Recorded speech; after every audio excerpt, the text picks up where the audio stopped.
Hi friends, welcome to my channel. இன்னைக்கு நம்ம evening snacks தாங்க பார்க்க போறோம். அது ஹெல்த்தியான ஈவினிங் ஸ்நாக்ஸ் தான். கண்டிப்பா எல்லாருக்கும் ரொம்ப இன்ட்ரெஸ்டடா இருக்க போகுது. கோதுமை மாவுல சாஃப்ட் அண்ட் ஸ்வீட் அண்ட் ஃப்ளஃபியான கேக் தான் நம்ம பார்க்க போறோம். ஸோ உங்களுக்கு இன்கிரீடியன்ஸ்லாம் ஷோ பண்ணி வச்சிருக்கேன். வாங்க ஒவ்வொன்றா நோட் பண்ணிக்கோங்க எவ்வளோ மெஷர்மெண்ட் அப்படிங்கிறது. ஸோ ஹாஃப் கப் பார்த்தீங்க அப்படின்னா நான் வெல்லம் வச்சுருக்கேன். நெக்ஸ்ட்டு 1/4 கப் பார்த்தீங்கன்னா தயிர். நெக்ஸ்ட்டு 1/4 கப் பார்த்தீங்க அப்படின்னா ரீஃபைண்ட் ஆயில் வச்சுருக்கேன். 1 கப் பார்த்தீங்க அப்படின்னா கோதுமை மாவு வச்சுருக்கேன். ½ டேபிள் ஸ்பூன் பார்த்தீங்கன்னா பேக்கிங் சோடா இருக்குது. உங்களுக்கு ஆப்ஷனில் பேக்கிங் பவுடர் இருந்ததுன்னா 1 டீஸ்பூனாக எடுத்துக்கோங்க. நெக்ஸ்ட்டு நட்ஸ் வச்சுருக்கேன். இது பேசிக் இன்க்ரீடியன்ஸ். இதை வச்சு நம்ம எப்படி கேக் பண்ண போகிறோம் அப்படிங்கிறத பார்க்கலாம். வாங்க வீடியோக்குள்ளே. ஸோ இந்த மாதிரி ஒரு பவுல் எடுத்துக்கிறோம் ஃப்ரெண்ட்ஸ். இந்த பவுலில் நம்ம வந்து மெஷர்மெண்ட்டில் வச்சுருந்த இந்த ரீஃபைண்ட் ஆயிலை நான் வந்து இதில் ட்ரான்ஸ்ஃபர் பண்ணிக்கிறேன். ஸோ நெக்ஸ்ட்டு பார்த்தீங்க அப்படின்னா நமக்கு வந்து பொடிச்சு வச்ச வெல்லம் இருக்குது இல்லைங்களா, அதையும் நான் இது கூட மெஷர்மெண்ட் ½ கப் வச்சுருக்கோம் இல்லைங்களா, அதையும் நம்ம இதில் ஆட் பண்ணிக்கிறேன். ஸோ நெக்ஸ்ட்டு இது கூடவே நம்ம வந்து இந்த 1/4 கப் வச்சுருந்தோம் இல்லைங்களா, அந்த தயிரையும் நான் இதில் ஆட் பண்ணிக்கிறேன். சரி பாருங்கள் ஃப்ரெண்ட்ஸ், நம்ம வந்து இது எல்லாமே மிக்ஸ் பண்ணதுக்கப்புறம் நமக்கு இந்த கன்சிஸ்டன்சியில் கிடைக்கும். இப்போ வந்து நம்ம வந்து கோதுமை பவுட்ரு வந்து ஆட் பண்ணிக்க போகிறோம். கோதுமை மாவு ஆட் பண்ணதுக்கப்புறம் இதை நல்லா மிக்ஸ் பண்ண போகிறோம். எங்கேயுமே கட்டி பிடிக்கக்கூடாது. கட்டி பிடிக்காமல் இது எல்லாமே நம்ம வந்து மிக்ஸ் பண்ணுறோம். நான் 1 கப் எடுத்திருக்கேன் கோதுமை மாவு. இதை ஃபுல்லாகவே நம்ம வந்துட்டு நம்ம ப்ரிப்பேர் பண்ணி வச்சது கூட வந்து நம்ம எல்லாம் மிக்ஸ் பண்ணிக்க போகிறோம். நீங்கள் பேன் கேக் ரெடி பண்ணுற இது பார்த்துருப்பீங்க, இந்த பேன் பார்த்துருப்பீங்க. இது நீங்கள் கடையில் கூட உங்களுக்கு கிடைக்கும், லோக்கல் ஷாப்லேயும் இருக்கும், உங்களுக்கு ஆன்லைன்லேயும் இருக்கும். நான் இந்த பேனில் தான் நான் வந்து மிக்ஸ் பண்ணது எல்லாமே ட்ரான்ஸ்ஃபர் பண்ண போகிறேன்.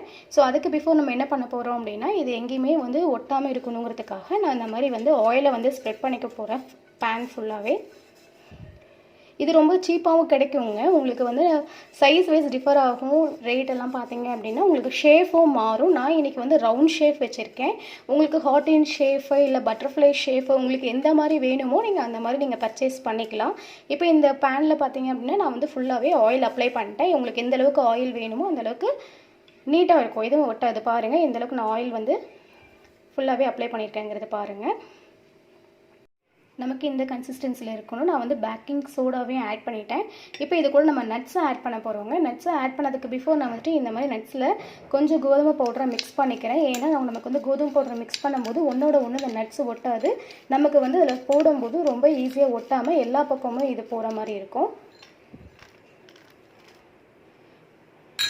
ஸோ இதெல்லாமே போட்டு நான் மிக்ஸ் பண்ணிக்க போகிறேன். எனக்கு கீழேயும் போகாது, நமக்கு வந்து சென்டர்லேயும் இது வந்து உள்ளே போய் இருக்கிறதுக்கு ஈஸியாக இருக்கும். இந்த கோதுமை மாவு உள்ளே நமக்கு எல்லாமே மிக்ஸ் பண்ணி இப்போ நம்ம வந்து இந்த பேன் காமிச்சு இல்லைங்களா, ஆயில் அப்ளை பண்ண பேன், அந்த பேனில் வந்து நான் ட்ரான்ஸ்ஃபர் பண்ணிக்க போகிறேன்.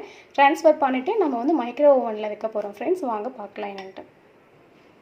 ஸோ பாருங்கள் ஃப்ரெண்ட்ஸ், நம்ம வந்து பேனில் ட்ரான்ஸ்ஃபர் பண்ணதுக்கப்புறம் இந்த மாதிரி நான் மேலே வந்து நட்ஸ்லாம் போட்டு நான் டெக்கரேட் பண்ணியிருக்கேன். ஸோ இப்போ வந்து நம்ம வந்து ஓவனில் வச்சுட்டு அது எப்படி இருக்க போகுது, கேக் வந்து எப்படி இருக்க போகுதுங்கிறத பார்க்குறோம் வாங்க. ஸோ ஃப்ரெண்ட்ஸ், நான் மைக்ரோ ஓவனில் கன்வென்ஷன் மோடில் 180 செட் பண்ணியிருக்கேன். ஸோ டைமிங் 10 மினிட்ஸ் செட் பண்ணியிருக்கேன். ஸோ உங்களோட மைக்ரோ ஓவனில் டைம் பேஸ் பண்ணி டிஃபர் ஆகும். அதுக்கு தகுந்த மாதிரி நீங்கள் டைம் செட் பண்ணிக்க. இந்த டைம் முடிஞ்சோடனே கேக் எப்படி இருக்குங்கிறத நம்ம பார்க்கலாம். ஸோ ஃப்ரெண்ட்ஸ் பாருங்கள், இப்போ பேக் ஆகிடுச்சு. கேக் வந்து நம்ம வெளிலேருந்து எடுத்துகிட்டு ஓவன்லேருந்து. ஸோ ஒரு ½ ஹவர் பார்த்தீங்க அப்படின்னா நம்ம அதை வந்து ரெஸ்ட்டில் வச்சுட போகிறோம். நம்ம எதுவும் எடுக்க போகிறது இல்லை. ஆறுனதுக்கப்புறம் தான் இதை நம்ம வந்து எடுத்து சர்வ் பண்ண போகிறோம். ஸோ இப்போ பேன்லேருந்து நம்ம கேக் எடுக்க போகிறோம். ஒரு ½ ஹவருக்கு மேலேயே ஆயிடுச்சு. ஸோ இப்போ பார்த்திங்க அப்படின்னா அந்த பேன் சுற்றி நான் வந்து நைஃபால் வந்து இந்த மாதிரி நான் கீறி விட்டுக்க போகிறேன். ஏன்னா அப்போ தான் நமக்கு வந்து இந்த ரவுண்ட் ஷேப்பில் நமக்கு கிடைக்கும் அந்த கேக்கு. நான் ஒரு பிளேட் எடுத்திருக்கேன். அந்த பிளேட்டை வந்து நம்ம இப்படி கமுத்தி போட்டு நம்ம வந்து திருப்பிக்க போகிறோம் அந்த பேனை. ஸோ பேனை திருப்பினதுக்கப்புறம் பார்த்திங்க அப்படின்னா மேலே வந்து நம்ம வந்து இந்த மாதிரி தட்டி விட்டுக்க போகிறோம். தட்டும் போது நமக்கு வந்து ஷேப் மாறாமல் ரவுண்டாக கிடைக்கும். பாருங்கள், ரவுண்டாக கிடச்சிருக்கு. வாங்க ஃப்ரெண்ட்ஸ், நம்ம கேக் கட் பண்ணி பார்க்கலாம். பாருங்கள், நான் கட்டர் வச்சு தான் கேக்கை கட் பண்ணுறேன். கட்டர் பாருங்கள் எவ்வளோ ஈஸியாக உள்ளே போகுதுன்னு பாருங்கள். கண்டிப்பாக உங்களால் ஃபீல் பண்ண முடியும்னு நினைக்கிறேன். கேக் வந்து நமக்கு நல்லா ஸ்பாஞ்சாகவும் பஃபியாகவும் கிடச்சிருக்கு. பாருங்கள், உங்களுக்கு நான் ஒரு பீஸ் எடுத்து காட்டுறேன். பாருங்கள், உங்களுக்கு நல்லாவே தெரிஞ்சிருக்கு. கேக் வந்து நல்லா சாஃப்டாகவும் இருந்திருக்கு. கண்டிப்பாக இது டேஸ்ட்டாகவும் இருக்கும். குழந்தைங்களுக்கு ரொம்பவே பிடிக்கும். அதுவும் எக்கு இல்லாமல் ஒரு ஹெல்த்தியான கேக் வந்து நம்ம வீட்டில் வந்து ஒரு ½ ஹவரில் செய்ய முடியும் அப்படிங்கிறத உங்களுக்கு நான் ஷோ பண்ணியிருக்கேன். கண்டிப்பாக இது உங்களுக்கு இன்ட்ரெஸ்டடாகவும் இருக்கும்னு நினைக்கிறேன். நீங்கள் செஞ்சு பார்த்துட்டு கமெண்ட்ஸில் சொல்லுங்கள். இதே மாதிரி நெக்ஸ்ட் வீடியோ உங்களுக்கு இன்ட்ரெஸ்டட் வீடியோ போடுவேன். கண்டிப்பாக என்னோட சேனல் நீங்கள் லைக் பண்ணுங்கள், உங்கள் ஃப்ரெண்ட்ஸ்க்கும் ஷேர் பண்ணுங்கள், சப்ஸ்கிரைப் பண்ணுங்கள், பெல் ஐக்கானை கிளிக் பண்ணிக்கோங்க. Thank you friends.